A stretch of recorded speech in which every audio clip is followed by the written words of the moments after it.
can I do what? What? After everything, after all, after A, B, C, can I do what? Bro, I know you're classy.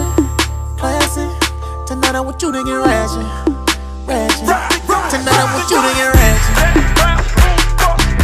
ratchet. What up, everybody? We back with another video. In this video, I'm finally taking my mini twist out, but I also want to talk about Nappily Ever After. Now, if you follow me on my Instagram, you see where I posted a poll about whether I should do an IG Live or whether I should do a YouTube video, but I still wanted to talk about Nappily Ever After regardless. And it was literally split down the middle 50-50, so y'all ain't no help. But before we get into talking about Nappily Ever After and taking these out, don't forget to give me a thumbs up if you're rocking with me, comment for talking to me, and go ahead and hit that subscribe button if you're locked in with me.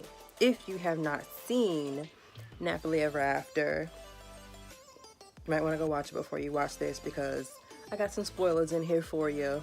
But if you've seen it, I would like to comment down below and let me know what you thought about it. I mean, I definitely overall thought it was a really good movie. I really liked it. I got some questions, so we got some stuff to talk about. Man, I'm low-key sad I'm taking these out because I really enjoyed not doing anything to my hair for a while. Like, I've had these in for a week and I really enjoyed not having to manipulate my hair like at all. But I mean, of course, just because my hair was in these twists doesn't mean that I could keep my hands out of it. But again, it is what it is.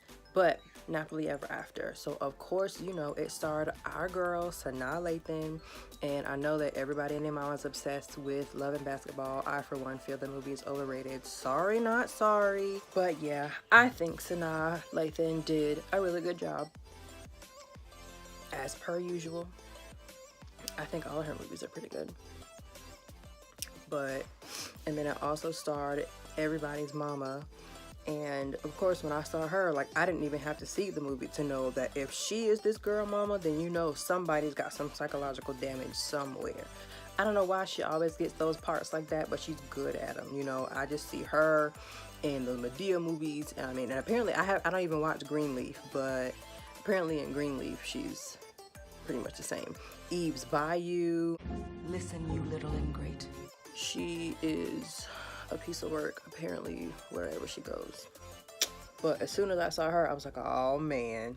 So we already know what's wrong with this girl. Something wrong with this girl. So of course the movie starts off with her at the pool. Her hair is all flat ironed and pretty. And you know, it's all long and pressed out and it looks perfect. You know, just like she always talks about in the whole movie, talks about how she's perfect, how her mom wants her to be perfect. So, of course, she learns to be perfect, and everything is perfect.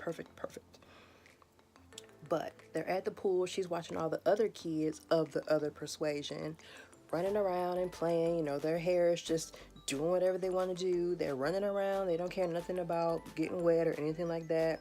But her mom was like, now, you know, you better not get anywhere near that pool. We need to back away from that pool. But we all knew growing up, if our hair was braided, if our hair was twisted, if our hair was straightened, if our hair was nothing, our mamas was like, don't you get your hair wet. I mean, we knew that. So, I mean, that was definitely a relatable portion of the movie because that's nothing new. We don't get our hair wet, but you better not get rained on. You better not jump in a puddle. You better not do nothing. Don't you get their hair wet. So she sees this little boy in the pool, right? And the little boy's looking at her like, oh, she's pretty. You know, she's dark skinned. She got her melanin going. She looked different than everybody else at this little party. So he looking at her. He giving her the eye, you know. So her mom was like, you better not jump in that pool. You need to back away from that pool. Don't you get in that pool. What does she do? Sis jumps right in the pool. So, of course, her hair goes from this long, straightened, pretty, you know, hair that she's got going on, and her hair spreads out like the leaves on a tree. And so of course the boy's like, girl, what happened? What happened to your hair? You know, he looking at her crazy like, what just happened? And they start picking at her and stuff. So of course that's her. They start picking at her and stuff. So of course that's her whole traumatic oh my gosh, it has to be perfect all the time. I don't want to get wet because they're going to start picking at me and blah, blah, blah. So that's what started the whole thing. So they fast forward to her being an adult, and she's got her own long, flowing, beautiful hair still. But the gag is that her mom still flat ironed her hair, and that was my immediate question. I was like, well, if her hair is that important that she needs to be perfect all the time, that her hair needs to be straight all the time, how come at some point she didn't learn to flat iron her own hair? But that's neither here nor there, because I know some mamas be like, that's my hair. Just because it's on your head doesn't mean anything. That's my hair. So I know I've seen some mamas like that. So that's probably how her mama was. And later on in the movie, that was confirmed. But we'll get to that. So after the whole traumatic incident, they fast forward to her being an adult with her long flowing hair. She gets up and her mom comes and her mom flat irons her hair like some ridiculous time in the morning so she can be perfect when they wake up and blah, blah, blah. And I was like, Like, if you working that hard, something wrong. She's at work, she's killing it, you know, because her hair is her superpower and her hair is just everything, right? So she goes to brunch with her girlfriends and they're hanging out, talking and chilling. They leave and these little kids are outside washing a car. So of course, as soon as you saw them washing a car, you already knew she was going to get wet in some way, shape, or form. Sure enough, the kids spray her with a water hose. She has a complete and total epic meltdown, runs to the nearest hair salon where she pays a car note to get her hair redone because she can't get a hold of her mom to flat iron her hair. So she wants to get her hair redone so she can be perfect for this dinner that she's has going on later, this breakfast dinner. But sure enough, she runs into this little kid who the little kid has natural hair. So she's like looking at this little girl like, where is your mama and why do you look like who did it and got away with it? So the little girl hears her talking about her. The lady who's doing her hair goes and gets her, and I assume that she's under a hooded dryer, so I assume that she's deep conditioning. But my next question, when have you deep conditioned and it burns, sis? Like, what? Why would you sit anywhere long enough that something burns that you know is not supposed to burn? It's not a relaxer. You're not getting a perm. You're not doing any of that. It's a deep conditioner. Why would you sit so long with a product on your head that you know should not burn? But I guess that's still neither here nor there because, you know, without that it wouldn't be a movie. But dang, look at that definition though. If my scalp didn't need some real TLC, I would wear this. It's cute. Look at that. But yeah, so like I said, her deep conditioner is burning. So she washed her deep conditioner out and sure enough, she pops up and her hair is falling out. The little girl hands the stylist relaxer instead of conditioner. So even at this point, she is still having a complete and total meltdown because her hair, her gorgeous hair. So Buddy gives her a sew-in.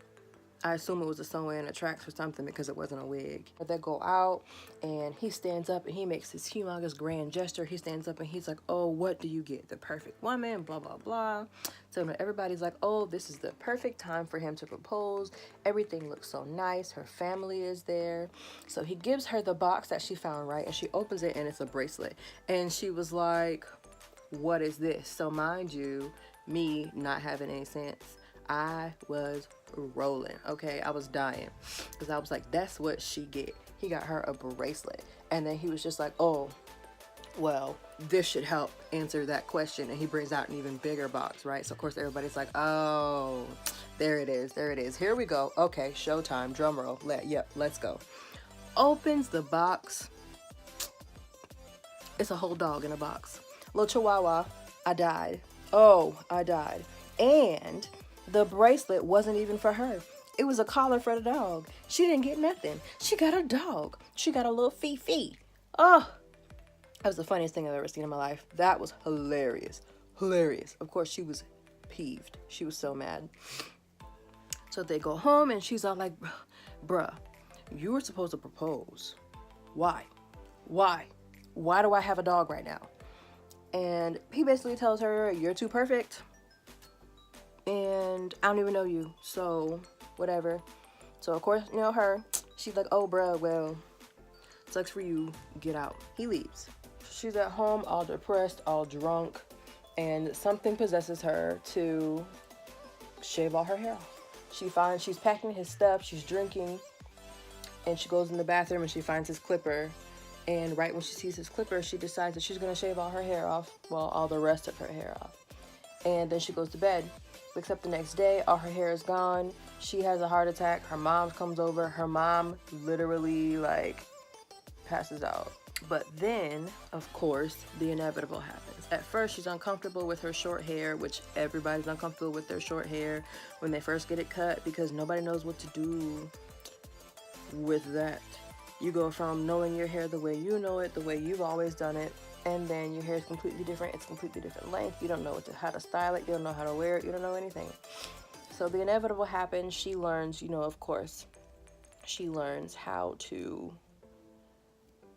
learn to love herself, as well as learning to love her hair, which is the overarching theme of the movie. Not necessarily that there's something wrong with being relaxed, but just so whether your hair is natural, whether your hair is relaxed, whether your hair is in locks, whether your hair is in braids, whether your hair is whatever, your hair does not make you, you make your hair.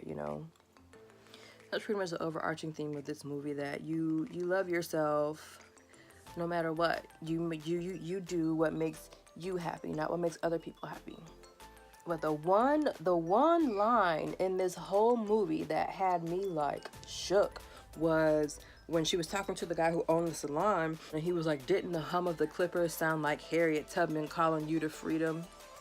Well, they didn't, but they do now, yes, okay.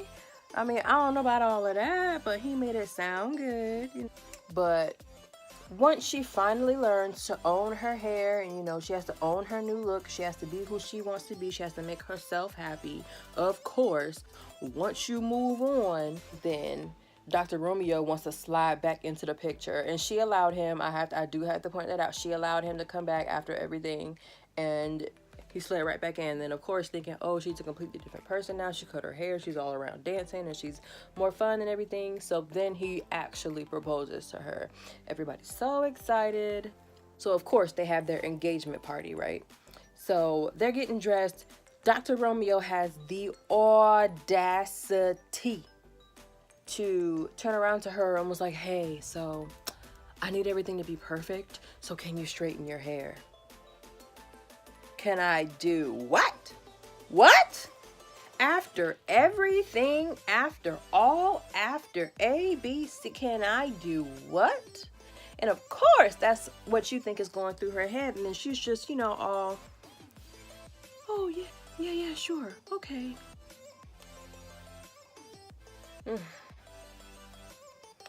So the movie ends, with her just being herself. She's not happy with this man who doesn't want her for who she is, and yada yada blah blah. Sure. So after she decides to leave Buddy again, Mr. Salon comes back in the picture, and he's all everything, everything's honky-dory, everything's perfect. She's pitching his hair care products for him at her job, and they kick it off, but then you're just not getting comfortable. You're like, yes, this is who she needed to be with. This is the man who needs to be with her. He loves her for her. He loves her hair. He loves black women. And then bang, the movie's over. So you're like, oh, I definitely would have loved to be at least, give me 10 more minutes or something. But that's just how the movie ended. I really hate how the movie ended. I didn't want it to end, the ending is the ending. If that's how it ends, that's how it ends. I can't do nothing about it. But I just really hate that that's how the movie ended. But overall, I really enjoyed the movie. It was a really good movie. I wish there were more, but I really enjoyed the movie. But, side note, in the salon, Shea Moisture was all up and through the salon, and we weren't supposed to know those were Shea Moisture bottles. Sus, we are all fully aware of how Shea Moisture bottles look, and those were 100% Shea Moisture bottles, all up and through the salon. So if you haven't seen the movie yet, I definitely recommend you go watch it 2, 3, 4 times over. See what you can see the next time that you didn't see the first time, because we need to support this movie. It's super cute. I love it. I just wish there was more to the ending, but with good movies, you always wish there was more. If you made it all the way to the end of this video and you are not a subscriber by now, you definitely should be. Go ahead and hit that subscribe button, turn the notifications on so you know when I post again. And until next time, always remember, self-love is the best love. See you guys next time.